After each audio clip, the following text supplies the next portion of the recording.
Aside from making sure you look good, your armor is also really important in influencing how you play the game. In the last video we talked about weapons, but I think armor can get even more confusing. In this video, we're going to talk all about armor.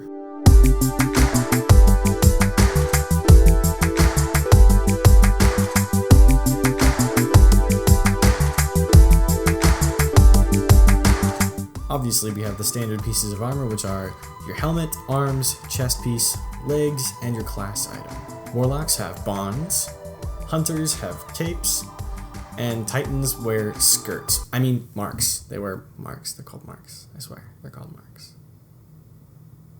Armor doesn't come with perks the same way that weapons do, but you should pay attention to the role of their stats. Armor has 6 stats: mobility, resilience, recovery, discipline, intellect, and strength. Each stat is focused on a different aspect of your gameplay. Mobility increases your base movement speed and your initial jump height. Resilience increases how much shields you have, which is the white part of your health bar. Recovery governs how quickly you'll regain your health. Discipline reduces your grenade cooldown. Intellect reduces your super cooldown. And lastly, strength reduces your melee ability cooldown. Your class ability, meaning the hunter dodge, the warlock rift, and the titan barrier, are each determined by a different stat. Hunters get their dodge quicker when they have more mobility. Warlocks get their rift back quicker when they have more recovery.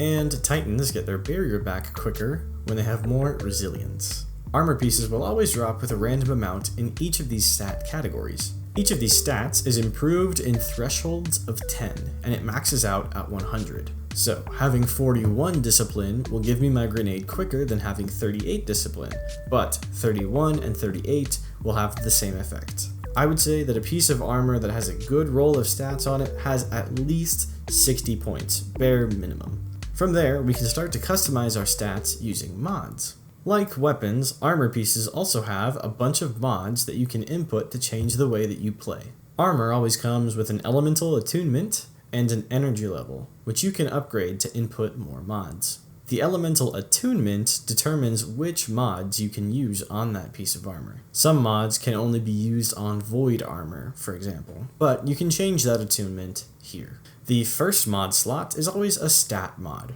Here I can add 5 extra points of discipline just by attaching the mod. The second and third mod slots differ for each armor type. Helmets have mods that help you find more ammo for specific weapon types, while chest armor will let you hold more ammo for specific weapon types. The fourth mod slot is reserved for playstyle mods.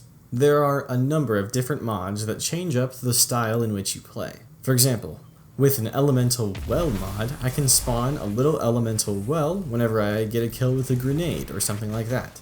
And by picking up an elemental well, I'll gain some ability energy back. Warmind cell mods spawn an explosive orb, which you can detonate whenever you get kills with an aCobaltHero or a 7th Seraph weapon, and there are tons of ways that you can customize how these behave. Charged with light mods start a system of charges on your character. You might earn a charge for breaking a combatant's shield, or for using a finisher. You can then use other mods to allow you to spend those charges in different ways.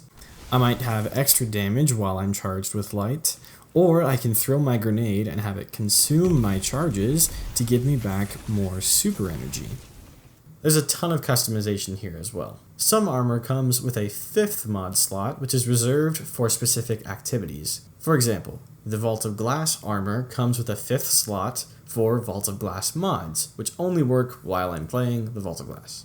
Each mod you use costs a certain amount of energy points. You can increase the limit of an armor's energy by leveling it up. This can be pretty costly, so use your materials wisely. Once you reach level 10 on the armor, it becomes masterworked, and all of the stats get a slight bonus. Let's not forget about the seasonal artifact. Every season, the seasonal artifact has mods that you can use to change up your playstyle. They also include champion mods. If I want to be able to take down an overload champion, I need to make sure that I have unlocked the overload mod and input it on my gauntlets. You can look through the mod collection to see all that's available and maybe even try to plan a loadout.